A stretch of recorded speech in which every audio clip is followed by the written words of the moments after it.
Welcome to another episode of Consumer Engagement in an Omnichannel World. Our co-hosts, Sri Rajagopalan and Peter V.S. Bond, explore how brands and retailers engage with consumers in-store, online, and everywhere in between. And now, here's Sri and Peter.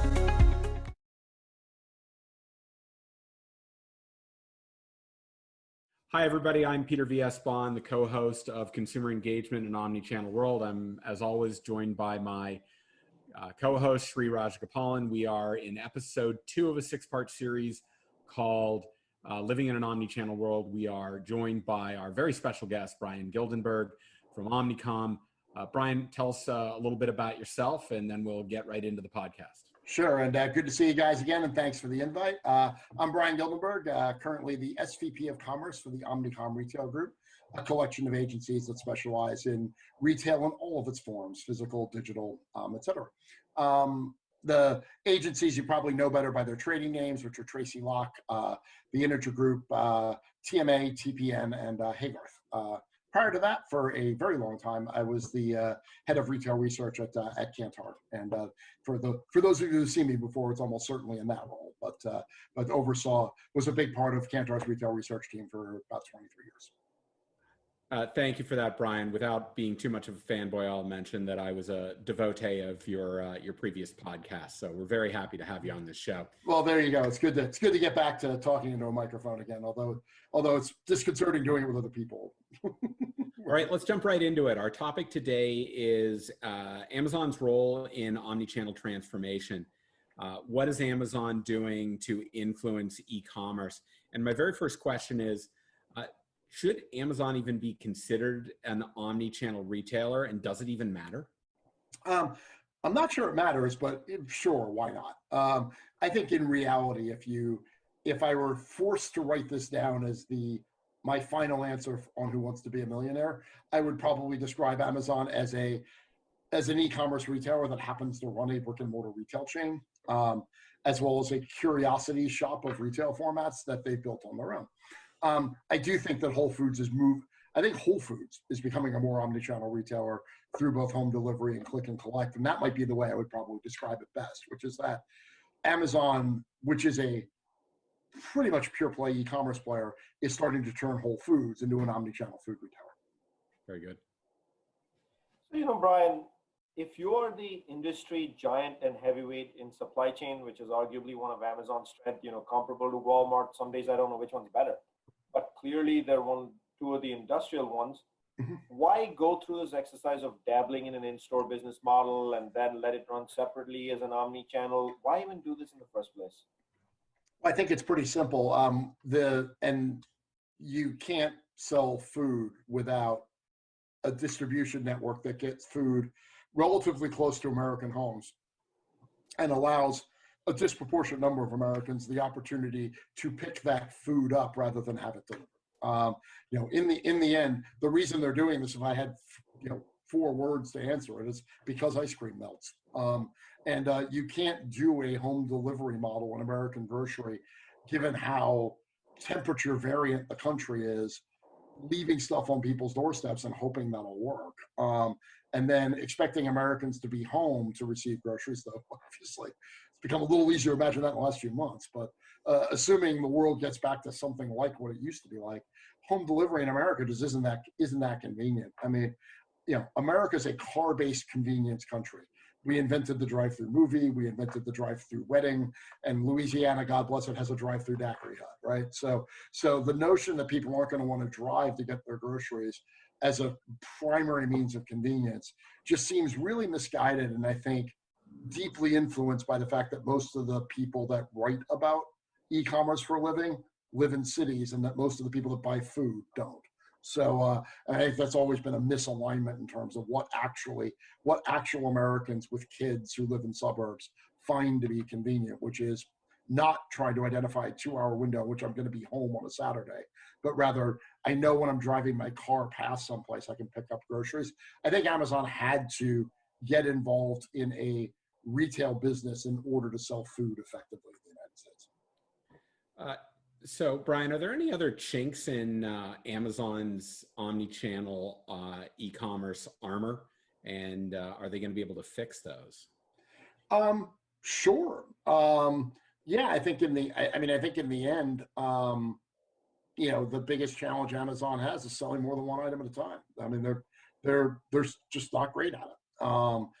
It takes 10.0 times longer to buy 10 things on Amazon than it does to buy one. And until that's different, they're gonna struggle in shopping occasions where buying more than one thing is the object. That's largely grocery shopping. But it's also, as we talked about in the last podcast, it's seasonal shopping as well. And this is one of the reasons why Amazon tends to underperform brick and mortar retailers in key seasonal moments, because it's just easier to go to Target and get everything you need for the summertime rather than trying to figure out how to do it one item at a time on Amazon. That's annoying. So I would say that basically the chink in Amazon's armor is really simple. It's two items. Look, they're a smart company. They're going to figure this out eventually. But the brick and mortar retailers that can figure out how to sell you more than one thing and put value behind that proposition are going to do pretty well versus Amazon. And I think a lot of that is food retailer. The other area for Amazon that continues to be a challenge is any category like apparel that requires intelligent curation to be sold effectively. Those are the two big ones. So one item at a time and intelligent curation. Amazon's not particularly great at either of those. So Bryan, on one hand, having spent 25 years in CPG, I couldn't agree more with you that the entire consumer goods industry's brands have been curated over the course of time, anchored on a P&L that actually depends on being successful if it's part of a basket behavior. Yeah. Enough consumer studies have been put out over this and over a century perhaps, and enough strat plans and JBPs have been written based on basket behavior. Even though calculations are done at an item level, it's all based on basket behavior. And clearly Amazon is quite the opposite, with a weak user experience at best for basket level shopping. While I say that, Bryan, I'm also fully aware that if Amazon wasn't in the ecosystem with the clout and weight that it has, retail's transformation towards digital ecosystems would not be happening at any pace we've experienced in the last 7 to 10 years. So what is this spark, and how has Amazon forced that retail transformation, if despite being the master of individual purchases only? Well, I think in the end, I think, Sri, this is one of many things you and I have talked about before. I'm pretty sure Amazon would be the first to tell you that if they hadn't stumbled into, something about their proposition that made them Earth's most customer-centric company, they wouldn't have gotten anywhere. I think they wandered into a unique confluence of the advancement of digital technology and the exhaustion of the American mom. So, we talked about this a lot when I was at Kantar about how as the age of motherhood goes up and the busyness of parenting increases, mom's just too tired to go shopping. And when, at 9:30 at night, phone open, semi-conscious on the couch, mom discovered that through Prime, she could buy stuff and get it delivered to her house in 1 day or two for free. That's the need state they're solving for. And it's really not about money per se. And I'm not even sure time's the best way to think about it. What Amazon has done, they've solved the American energy crisis, particularly the energy crisis of the American mom in a way just fundamentally different than anybody tried to solve it before. So if I'm spending 5 minutes to buy 7 things on Amazon, that would have taken me 2 minutes in Target. If I'm doing that sitting on my couch watching Chopped, that's a win, right? I mean, rather than hauling myself to Target at 9:30 at night. I think that's the key. And you get a tasty treat to eat at the end. Sure, yes. Well, you get to watch other people eat a tasty treat, sure. Anytime I get to see my friend Amanda Freitag on Chopped, I consider that a win. Just nice itself, but nice. There you go. But so I just saw that Instacart introduced a new ad network. So my question is, what's the role of digital media in this journey, and is it transforming rapidly because of omnichannel transformation? Well, yeah, I think it is transforming a fair amount, and I think the role of digital media. And I guess I'd break this up into two things. One, I think the question you're trying to get at, without putting words in your mouth, is digital retail media, right? So what would, as opposed to digital media in general, I think the role of retail media is one, it's varied right now. So if you look at like what Walmart, Target, Kroger are trying to do as the three biggest non-Amazon players in the ecosystem, they're trying to do pretty different things, right? So, Walmart's trying to create its version of Amazon. Target's really selling you access to its guests through its audience network. And Kroger's really trying to sell you the ability to effectively measure campaigns based on a loyalty card data system they've had before. So I think it's still pretty nascent in terms of what that does. I would say in the end, I think that retail media is going to play a very specific role occupying a space between sort of brand consideration and brand conversion. That's probably the best way to put it, or demand creation and demand conversion. And I think that's the job that it was kind of put on this earth to do. So it'll be interesting to see how those media platforms evolve and what they do. But yeah, I think they're going to be a valuable bridge between what used to be called brand marketing and what used to be called trade marketing, if done right. Folks, media is such a big topic and going through such radical transformation in the industry because of digital that we're going to dedicate a whole episode to media. We're actually going to call it Media 2020, and it'll be episode 5 of this 6-part series, or episode 11 in the Shri and PVSP series. And we'll be hitting up stuff such as why is this important, and who's even answering the dirty question, who should be paying for the media. So we'll get to that, but thank you. All right. Now I'm going to switch to a completely different area in the ecosystem, what's required for transformation towards a digital retailing future. And that simple one, Bryan, is, of course, we know Amazon is the heavyweight of supply chain, for sure, especially when it comes to each's delivery and each's purchasing and satisfaction. But for sure, they have really created some head scratchers for manufacturers and brands when it comes to their own supply chain ecosystem. Do you see manufacturers changing and twisting to meet Amazon's needs? Everything from packaging to how many you put in a case pack. How do you do chargebacks, which are radically different on Amazon? Just the whole ecosystem. Do you see that changing? Sure. What else are you going to do, right? I mean, I'm old enough to remember the conversations that people were having, especially in the grocery industry, about whether the grocery industry would ever change because Walmart wanted to sell groceries differently than Kroger or Albertsons did. Yeah, I mean, if you sell something through the largest customer, one of the 2 largest customers in the country, yes, you have to change your systems to do it.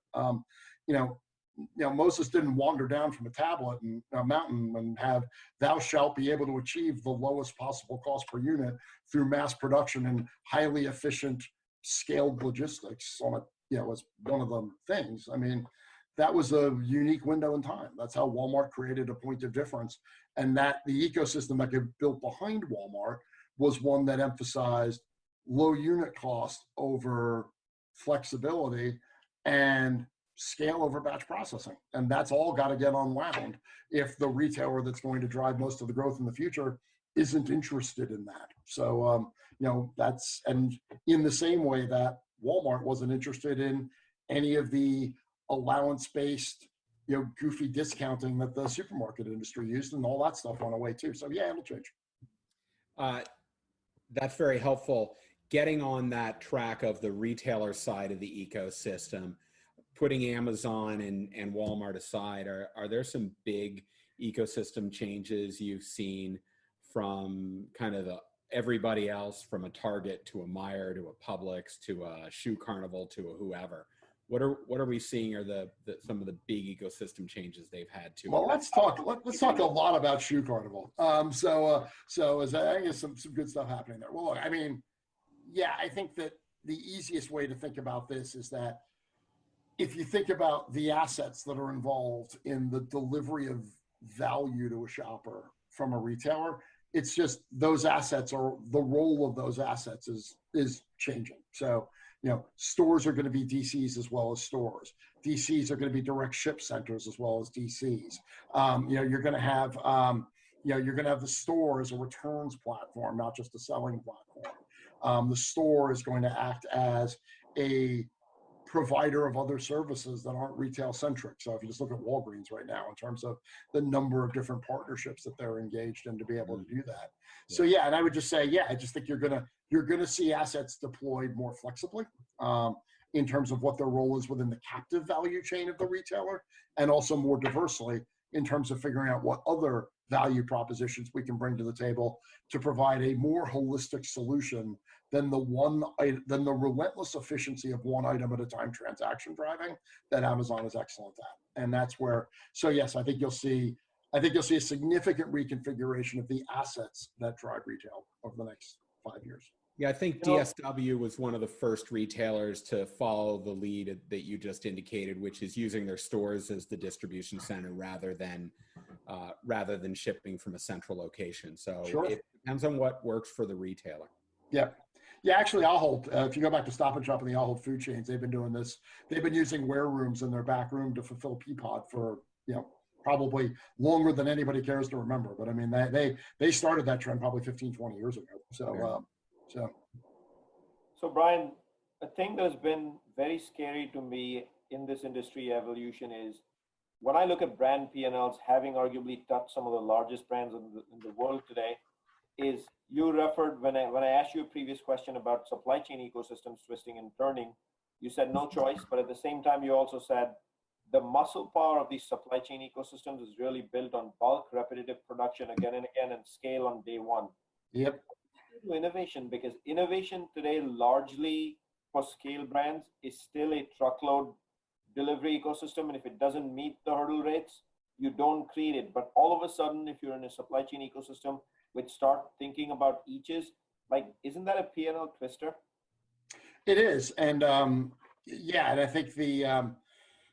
I think there's a lot of questions that come into this, which again, get to, the second commandment on the tablet is not thou shalt only allocate capital to driving the lowest cost possible unit for the fewest number of things, right? And I think this is one of the big questions that if you're the CEO of a company today, this is probably the thing I think you've got to be most focused on, which is teaching your board that the long-term survival of your business may require a more flexible capital base than the one that they grew up thinking was the definition of efficiency. So, the way I sometimes put this to people is that I think the companies that are winning in the market today are the ones that understand that it's not just the optimization of capital that's the game, it's the allocation of it, and how and where capital gets allocated is a big part of that conversation. Because I think if you're trying to optimize a P&L and you don't have the mechanical ability to walk and chew gum at the same time, you got a problem. And that's going to require a series of partnerships as a bridge towards just a different capital allocation model that builds flexibility and responsiveness into mass production and high velocity. I mean, that's just where the world's going to end up going. And I think in the end, it probably does change the launch strategy for new products for a CPG company or a branded company in terms of, if you're going to go big, go big. I mean, go big or go niche. I mean, a lot of what passes for innovation today is small ideas off big brands. And that's the part I think that gets really problematic. If you're going to devote your resource chain to massive blockbuster style innovations that can truly change a category globally, and niche opportunities that spring up because something about a specific set of consumers and can sell something they really want. And so the big one for me on that one, Bryan, was how you referred to capital allocation. And I'm not so sure many of the scale brands that I've touched and I referred to have that formula still figured out. But that was a great last question for today's episode. Yeah. Well, I would just encourage you before we sign off. This is one of the areas where, the board relationships here really matter. And it's the experience set of the management team that regularly talks to the board, because they're the ones in the end that are mostly responsible for deciding the pace of capital allocation versus other things you can do with surplus capital, like give it back to shareholders or buy back stock. I would just say the simplest thing you can do to fix that is to look at the median age of people that talk to the board in a year and make a commitment to yourself to lower that by 3 or 4 years every year. get them different perspectives, get them people to viscerally understand that the world is moving in a different direction, and can deliver that with both quantitative rigor and passion in a way that your board, who's probably 15 years older than your management team, will understand and be able to shape capital allocation accordingly. Listen, Bryan, thank you very much for joining us for this episode. It was extremely informative. I want to thank everybody for joining us for this. As we mentioned earlier, below here, you can follow us on YouTube and LinkedIn at #ShreeandPVSB. We also have a link to our podcast where you can download this audio and also to find all of the YouTube videos in a playlist. So thank you very much. Next week, we'll be back with episode 3, where we're going to talk about omnichannel transformation beyond Amazon with other retailers that are being driven by all sorts of new habits. So with that, Bryan, thank you. Shree, appreciate you as always being with us, and we look forward to seeing you for part 3 in the series, Living in an Omnichannel World, with special guest star Bryan Gildenberg. Thank you. Look forward to the next one.